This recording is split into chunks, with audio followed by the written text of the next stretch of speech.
My name is Claire Morgan.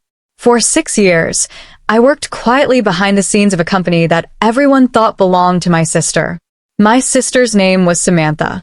She was beautiful, confident, charming, and she knew exactly how to make people love her. I was different. I preferred working late nights. I preferred spreadsheets over parties. And while Samantha was taking pictures at business events, I was the one building the business. But nobody knew that. Not even our parents. They believed Samantha was the genius, the ambitious daughter, the one who was going somewhere. And I was simply Claire, the quiet sister, the one who was always helping Samantha. I used to laugh whenever people said that, because I knew the truth. I had built everything. It started 6 years earlier. I had just graduated from college with a degree in business analytics. I wanted to start my own company. Nothing huge, just a small technology consulting firm. I spent almost a year developing an idea for a software platform that would help small businesses manage inventory, customer data, and payments in one place. I called it Nexacore. I worked on it every night, coding, business plans, financial projections, customer research, everything. Then one evening, I showed the prototype to Samantha. She stared at my laptop. Claire, this is actually amazing. I smiled. You really think so? Absolutely. Then she asked the question that changed my life. Why don't we build it together? I trusted her. That was my mistake. Within 3 months, Nexacore had its first investors. But Samantha was better at talking than I was. So I let her handle presentations. I stayed behind the scenes. She told investors, I've spent years developing this platform. She said, my vision was to simplify business management. She said, I built Nexacore because small businesses deserve better technology. And I sat behind her, listening. At first, I thought she was simply using we loosely. Then one day, I heard her say, I created the entire system. I looked at her. She didn't even glance at me. After the meeting, I confronted her. You said you built it. She smiled. Claire, you know what I meant. No. I don't. She sighed. You're too sensitive. I walked away. I should have stopped her then. I didn't.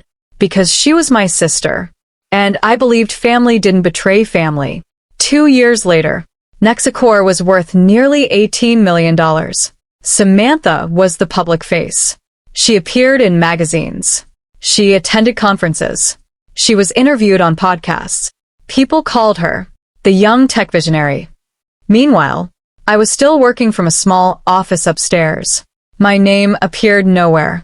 Not on the website. Not on the company presentations.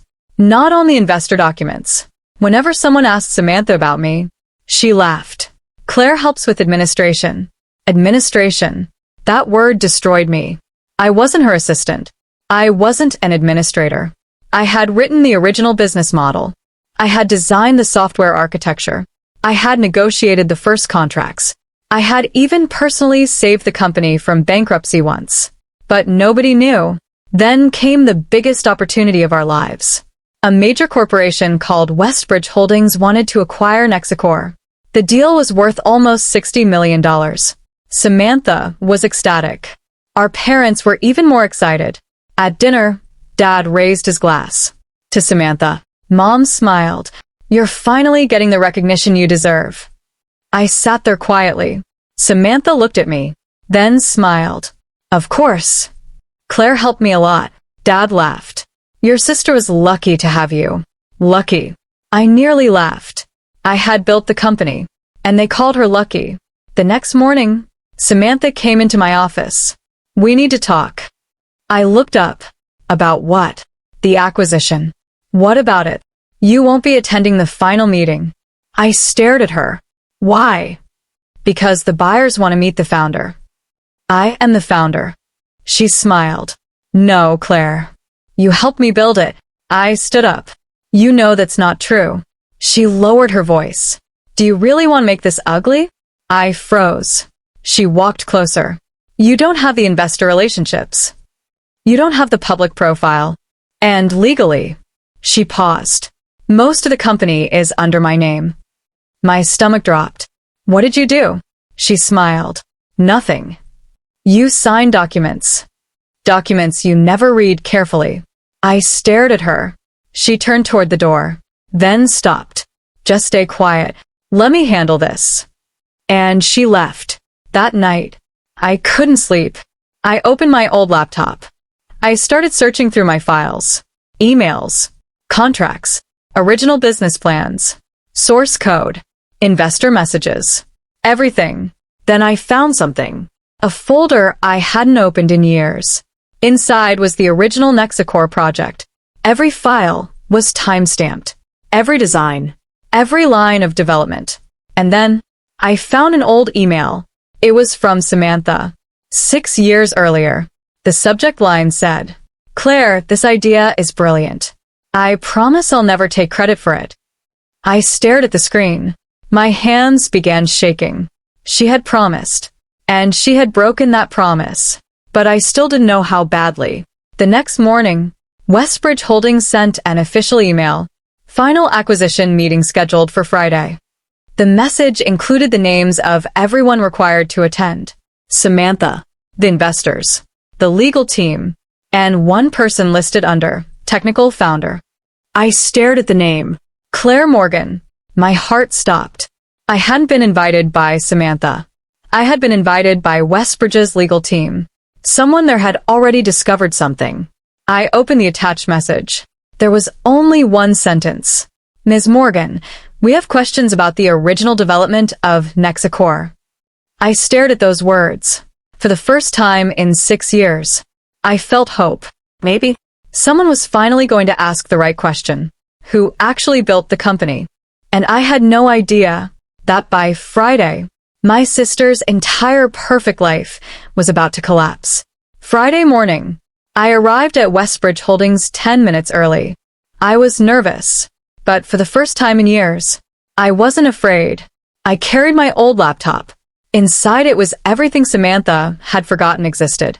The original code, the first business plan, investor emails, early customer contracts, and 6 years of evidence. I walked into the conference room. Samantha was already there. The moment she saw me, her smile disappeared. "Claire." I sat down. "Good morning." She walked toward me. "What are you doing here?" I showed her the email. Westbridge invited me. Her face tightened. They made a mistake. Maybe. She leaned closer. "You need to leave." "No." "Claire, I'm staying." For several seconds, we stared at each other. Then the conference room doors opened. A group of executives walked in. At the center was Richard Hayes, Westbridge's CEO. He shook my hand.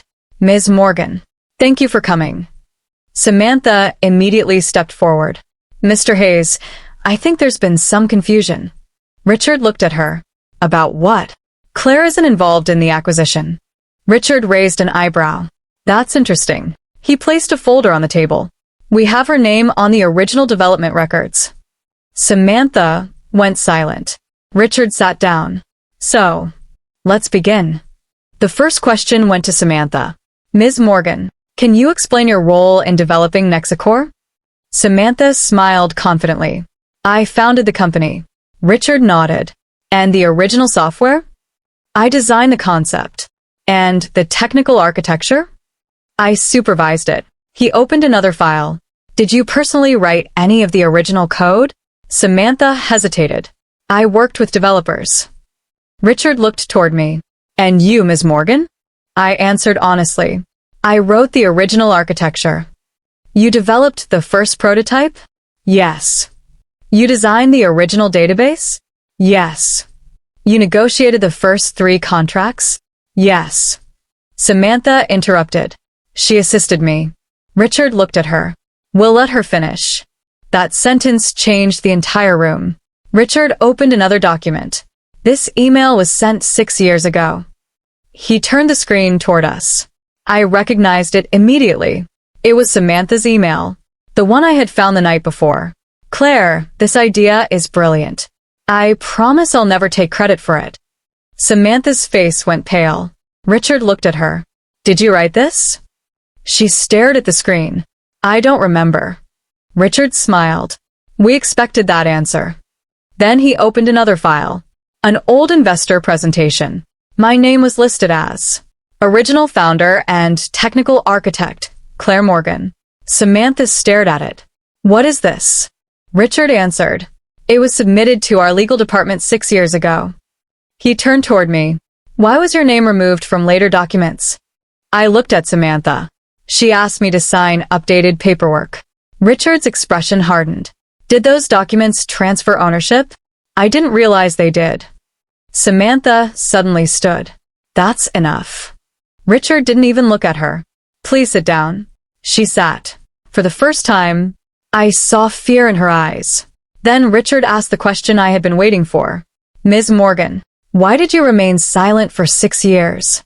I took a breath. Because she was my sister. Nobody spoke. I thought family mattered more than credit.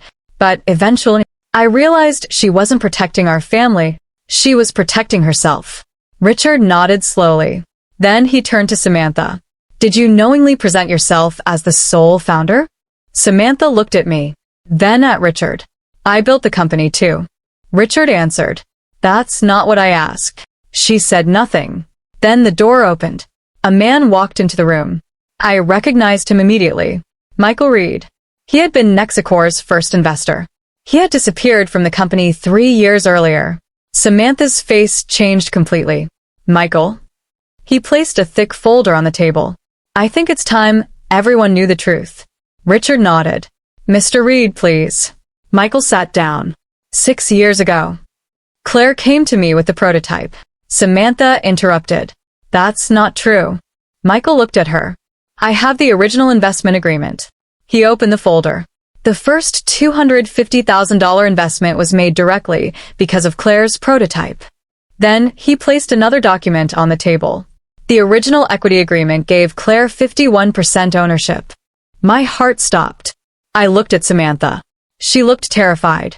Richard slowly turned the page. Then how did Samantha Morgan end up controlling 82% of the company? Michael answered. Fraudulent amendments. Silence.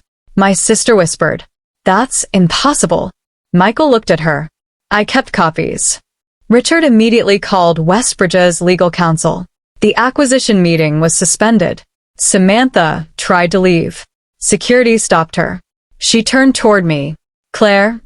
I looked at her. Please. I had never heard my sister sound like that. Not confident. Not charming. Not powerful. Just scared. You can't do this to me. I answered quietly. I'm not doing anything to you. You did it to yourself. Her eyes filled with tears. Then she whispered, You're my sister. I looked at her. Exactly. You were supposed to protect me. I shook my head. I protected you for 6 years. And you used that protection to steal my life. She couldn't answer. That afternoon, Westbridge froze the acquisition. An internal investigation began. The company accounts were placed under review, and Samantha's position as CEO was suspended. But I wasn't celebrating. I went home and sat alone in my apartment.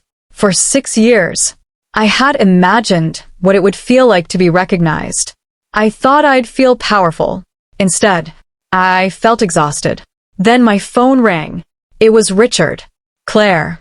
Yes. We found something else. My heart sank. What? We discovered that the ownership documents weren't the only thing Samantha altered. What else? She transferred several $1,000,000 from the company. Where? Richard paused. Into an account belonging to your parents. I couldn't breathe. My parents? Yes. There's more. He continued. Your father's name appears on several of the fraudulent documents. I closed my eyes. Suddenly, everything made sense. My sister hadn't done this alone. My family had known. They had all benefited. And the people I trusted most had spent 6 years watching me build their fortune, while secretly making sure I received none of it. Then Richard said, Claire, you need to come back tomorrow. Why? Because we found the original ownership agreement. And there's something written on the final page. What? His voice became serious. Your father signed it. and beside his signature, he wrote one sentence that changes everything. The next morning, I returned to Westbridge Holdings. I couldn't stop thinking about what Richard had said. Your father signed it, and beside his signature, he had written one sentence. I walked into the conference room. Richard was waiting. The original ownership agreement was sitting on the table. I sat down. Show me. Richard turned the document toward me. At the bottom, I saw my father's signature, David Morgan. Underneath, it was a handwritten sentence. Claire built the company, but Samantha will be the public owner. Claire must never know the full financial structure. My hands went cold. I read it again, and again. My own father had written it. Not Samantha. Not some lawyer. My father. Richard looked at me. I'm sorry. I stared at the document. I knew they didn't give me credit, but I didn't know my own father planned it. Richard opened another folder. There's more. Inside were bank records, company transfers, legal invoices, payments to consultants, and something that shocked me even more. Every major payment had been approved by either Samantha or my father. My mother wasn't directly involved in the paperwork, but her name appeared on the receiving accounts. My family had built a system around me. I was the worker. Samantha was the face. My father controlled the money, and my mother quietly benefited from it. I looked at Richard. Why did you investigate this? He leaned back. Because our legal team noticed something unusual. What? The acquisition documents were too clean. Too clean? Yes. There were no disputes. No founder disagreements. No intellectual property complications. But companies that grow this quickly always have paperwork. He opened another file. Then we compared the earliest records. And your name appeared everywhere. He looked at me. Your sister's name appeared later. I felt tears building in my eyes. So, she didn't build Nexicor. No. She inherited my work. Richard nodded. Then your family removed me from the story. I left the meeting feeling numb. I drove to my parents' house. My father opened the door. The moment he saw me, his expression changed. Claire, we need to talk. He stepped outside and closed the door behind him. What about? I held up the document. This. He stared at it. For several seconds. He said nothing. Then he whispered. Where did you get that? Westbridge. His face became pale. You weren't supposed to see that. I laughed bitterly. Neither was I supposed to see the bank records? He looked away. Claire, did you know? Know what? That I built Nexicor? He looked at me. Of course. Did you know Samantha was taking credit? Yes. My chest tightened. Did you help her? He hesitated. That hesitation was enough. You did. I was trying to protect the family. I couldn't believe what I was hearing. Protect the family?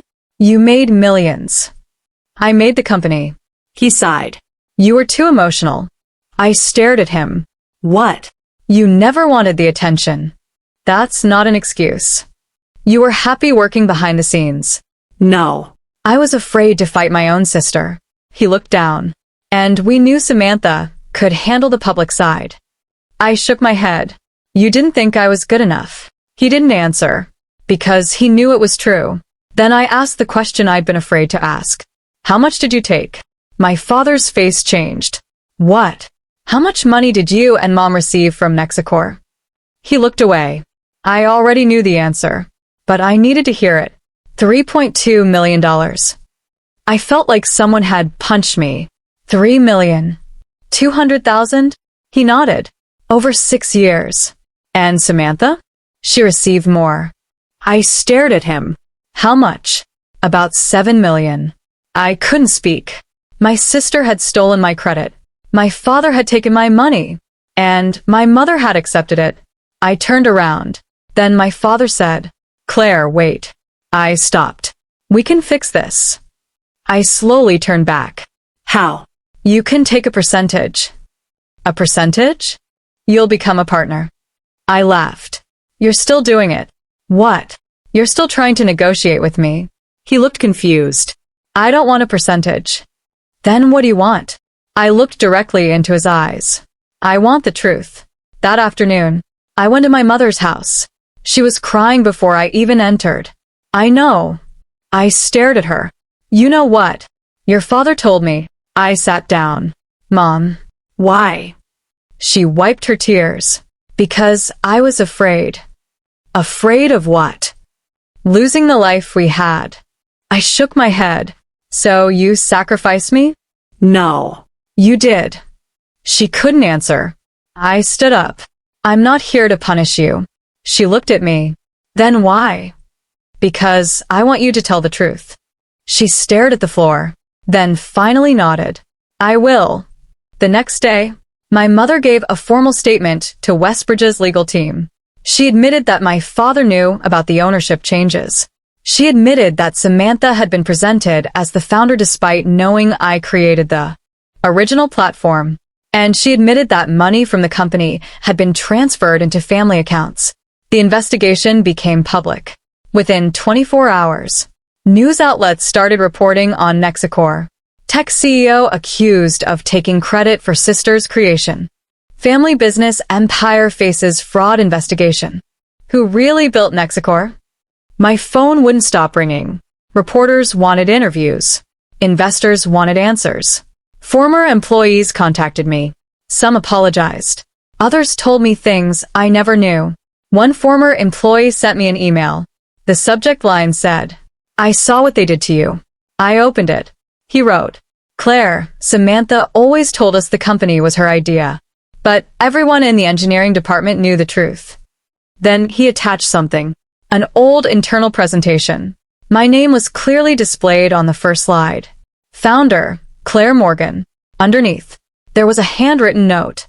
Remove her name before investor presentation. The note was written by Samantha. I stared at it. Then I noticed the date. It was the day before our first major investment. She had planned it from the beginning. That evening, Samantha called me. I almost didn't answer, but I did. Hello. Claire? Her voice was trembling. Please listen. I'm listening. I know what I did was wrong. I said nothing. I was jealous. That surprised me. Jealous. You were always smarter. You understood things I didn't. People trusted your ideas. So I thought, if I became the face, I could finally be someone. I closed my eyes. You didn't need to become me. You only needed to become yourself. She began crying. I know. No, you don't. There was silence. Then she whispered, There's something else you need to know. My stomach tightened. What? I didn't create the fraudulent ownership documents. I froze. What? My father did. I stared at the phone. Then who helped him? She took a breath. Someone you haven't suspected. Who? She whispered a name. Grandma. I froze. My grandmother? Samantha said. She knew everything. Then the line went dead. I sat there, unable to move, because my grandmother had died 3 years earlier. And, according to Samantha, she had been part of the plan from the beginning. But why? What could possibly make my grandmother help steal her own granddaughter's company? Then my email notification appeared. A new message. No sender name. Only one attachment. The original family agreement. PDF. I opened it. The first page contained one sentence. Claire Morgan was never supposed to own Nexicor. And beneath it was my grandmother's signature. I stared at the document on my screen. Claire Morgan was never supposed to own Nexicor. And beneath it, my grandmother's signature. For several minutes, I couldn't move. Grandma had always been the person I trusted most after Grandpa. She used to tell me, never let anyone convince you that your work has no value. Now I was looking at her signature on a document that appeared to say the exact opposite. I called Richard immediately. Can you verify this? I already did. Is it real? Yes. My heart sank. Then why? Richard paused. That's what we need to find out. The next morning, Richard and I went to my grandmother's old house. It had been empty since her death. My parents had never allowed me to go through her belongings. They always said, there's nothing important there. Now I knew better. We searched the study for hours. Then I noticed an old wooden cabinet. One drawer was locked. Richard found a key taped beneath the desk. Inside the drawer was a small black notebook. The cover had one word written on it: Claire. My hands began shaking. I opened it. The first page contained a date: 6 years before Nexicor existed. Then I read, Claire has always been different. I turned the page. She sees possibilities where everyone else sees problems. Another page. David doesn't understand her. Then, Samantha is desperate for approval. I kept reading. Grandma had known about my idea before I showed it to Samantha. She had secretly watched me build the first prototype, and she had believed I was going to become a successful entrepreneur. Then I found the page that changed everything. David believes Claire will leave the family if she becomes successful. I stared at the sentence. The next line was worse. He wants Samantha to control the company because he believes Claire will eventually abandon them. I couldn't believe it. My father hadn't stolen my company because he thought I was incapable. He stole it because he was afraid I'd become independent. But there was more. Grandma had disagreed with him. She had tried to stop him. Then why had she signed the agreement? I turned the page. There was the answer. David threatened to destroy Claire's reputation if I refused. My heart broke. Grandma hadn't betrayed me willingly. She had been threatened. But what exactly had Dad threatened? The next page explained it. My father had discovered that Grandma had secretly transferred a large portion of her estate into my name. He threatened to challenge the transfer and accuse her of financial misconduct. She was already sick. She was afraid she would die before she could protect me. So, she signed the agreement, but she secretly created another document, a document that could undo everything. I searched through the notebook. Then I found the final line. The real agreement is hidden where Claire first learned to dream. I looked at Richard. What does that mean? He smiled slightly. Where did you first work on Nexicor? I answered. Grandpa's old workshop. We drove there immediately. The workshop had been closed for years. Dust covered everything. Old tools. Broken computers. Boxes. Then I remembered something. When I was 23, Grandpa had given me an old metal toolbox. He told me, keep this. Someday you'll need it. I had completely forgotten about it. We found it behind a shelf. The lock was still intact. I opened it. Inside was an envelope. My name was written across it. Claire, open only when they take everything. I started crying. Grandpa knew. He had known this day might come. Inside was a legal document. The original ownership agreement. Not the fake one. The real one. It stated clearly. Claire Morgan, 70% founder ownership. Samantha Morgan, 10%. Family trust, 20%. I stared at it. My father had stolen 70% of my company. But there was one more page. A handwritten note from Grandpa. Claire, if they ever take this from you, don't fight them with anger. Fight them with evidence. Then, the company is yours. I held the paper against my chest. For the first time, I cried. Not because I was hurt, because Grandpa had believed me, even when everyone else didn't. We took the document to Westbridge's lawyers. They verified the signatures. The document was legally binding. But there was another problem. Samantha had already transferred company shares to several investors. The situation had become complicated. Richard looked at me. We can take control. How? Through the courts. How long? Months. I sighed. I don't want this to drag on forever. Richard looked at me. Then there may be another way. What? Let Samantha publicly admit what happened. I stared at him. She'll never do that. Richard smiled. I think she will. That evening, Samantha came to my apartment. She looked exhausted. No makeup. No designer clothes. No confidence. Just my sister. She sat across from me. I read Grandma's notebook. I stared at her. How? Mom gave it to me. I didn't know what to say. Samantha looked down. I didn't know Grandma tried to protect you. You should have asked. I was too busy trying to become you. I looked at her. You never needed to. She started crying. I know. Then she reached into her bag. She pulled out a USB drive. This contains everything. What everything? Emails, bank transfers, private messages, documents. Everything Dad and I did. I stared at the USB. Why are you giving me this? Because I'm tired. Tired of lying. Tired of pretending. Tired of being someone I'm not. She looked at me. Take it. I accepted the drive. Then she said, but there's one thing you don't know. My heart sank. What? She whispered. Dad didn't start this. I froze. What do you mean? He was following Grandma's instructions. I stared at her. That makes no sense. Samantha shook her head. Grandma created the first agreement. Grandma told Dad to keep you away from the company. Why? Because she believed something was going to happen. What? Samantha looked terrified. Then she said, she believed someone inside the company was planning to kill Grandpa. I couldn't breathe. What? Samantha nodded. Grandpa wasn't supposed to die naturally. I stared at her. You're saying Grandpa was murdered? She looked at me. I don't know. But Grandma believed it. Then she gave me another envelope. She left this for you. I opened it. Inside was a photograph of Grandpa standing beside someone I recognized.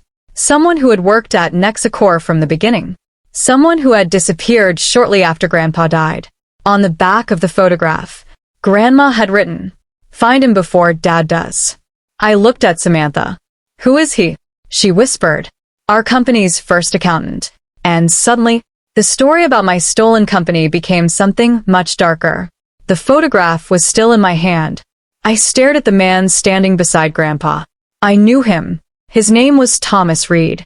He had been Nexacor's first accountant. 6 years ago, he disappeared without saying goodbye. My father told everyone Thomas had stolen money from the company and run away. But Grandma's note said, "Find him before Dad does." I looked at Samantha. Where is Thomas? I don't know. Then who does? She hesitated. Mom. My heart sank. We went to my mother's apartment that night. She opened the door. The moment she saw the photograph, she began crying. You found it. I stared at her. You knew about Thomas. She nodded. What happened to him? Mom sat down. Your grandfather discovered that someone was moving money through the company. Thomas found the transactions. He told Grandpa. Who was stealing? Mom looked at me. Your father. I already knew Dad had stolen money. But this was different. What did Thomas do? He threatened to expose him. And then, Thomas disappeared. I whispered. Did Dad hurt him? Mom shook her head. No. Then where is he? She reached into a drawer. She pulled out an old piece of paper. An address. Your grandmother helped Thomas leave the city. He went into hiding. Where? Ohio. The next morning, Samantha and I drove 6 hours. We found a small house at the end of a quiet street. An elderly man opened the door. The moment he saw us, his face changed. Claire Morgan. I nodded. He stared at me for several seconds. Your Grandpa Henry's granddaughter. Yes. He stepped aside. Come in. His name was Thomas Reed. He had been living under another name for almost 6 years. I sat across from him. Why did you disappear? He looked at Samantha. Because your father threatened me. What did you find? Thomas opened an old metal box. Inside were financial records. I discovered money being moved through shell companies.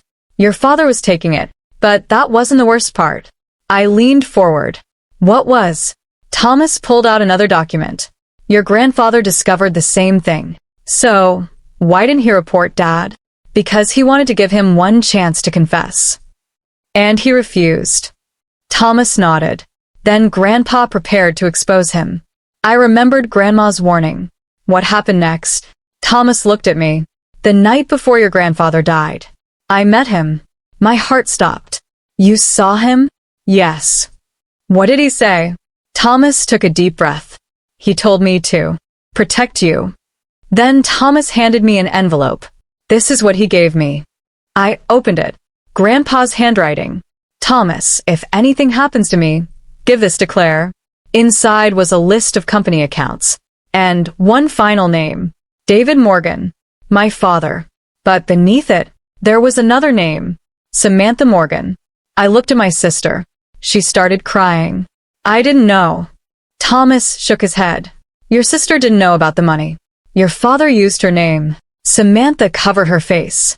He ruined my life too. I looked at her. For the first time, I didn't see the sister who stole my success. I saw someone who had also been manipulated by our father. But she still had to answer for what she did. And she knew it. Thomas then revealed the final secret. Your grandfather wasn't murdered. I froze. What? He was poisoned. My stomach dropped. Poisoned? Yes. But he survived long enough to make the final arrangements. Who poisoned him? Thomas looked at me. We never proved it. Your grandmother suspected David, but there wasn't enough evidence. I stared at him. Then why didn't she tell me? Because she was afraid. Afraid of Dad? Afraid you'd become his next target. Suddenly, everything Grandpa had done made sense. The hidden accounts, the secret agreement, the safe, the letters. He wasn't simply protecting my company. He was protecting me. We returned home with Thomas's evidence. Westbridge's legal team reviewed everything. The fraud investigation expanded. My father's accounts were frozen. The original ownership agreement was restored. And the acquisition deal was completely canceled.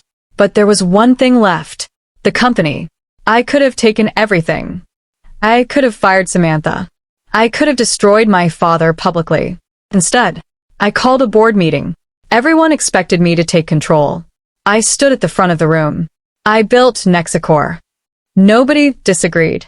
But I don't want the company to be remembered as the place where sisters betrayed each other. I looked at Samantha.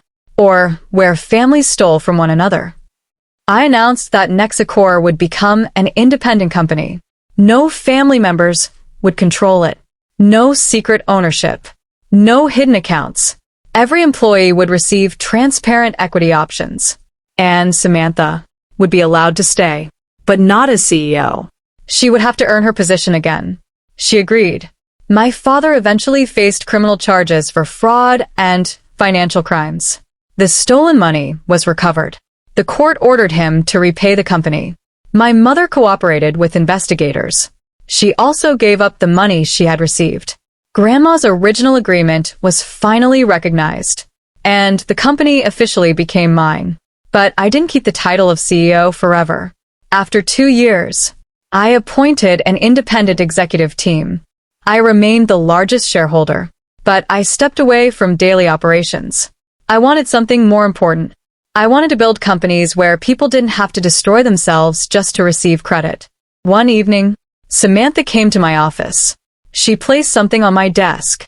It was an old photograph. The two of us as children. She was holding a toy microphone. I was holding a notebook. She smiled. You always wanted to build things. I smiled. And you always wanted to be on stage. She laughed. Maybe we should have switched. I shook my head. No. We just needed to stop competing. She looked at me. Do you forgive me? I thought about it. Then answered. I forgive you. But I'll never forget. She nodded. That's fair. She stood to leave. Then turned around. Claire. Yes. Thank you for not destroying me. I smiled. I didn't save you. You saved yourself when you finally told the truth. She smiled. And walked away. That night, I went back to Grandpa's workshop, the same place where everything had started. I opened the old toolbox. Inside was his final letter. I had read it many times, but one sentence still meant more than anything else. The world will eventually discover who built what. I finally understood. For 6 years, my sister had taken credit for my success. My family had watched it happen. They thought they had stolen my future, but they were wrong, because they could steal my name, they could hide my work, they could erase me from documents, but they could never erase the truth. And when the truth finally came out, I didn't need revenge. I already had something better. My name, my company, my freedom, and the knowledge that I had built it all, without becoming anything like them.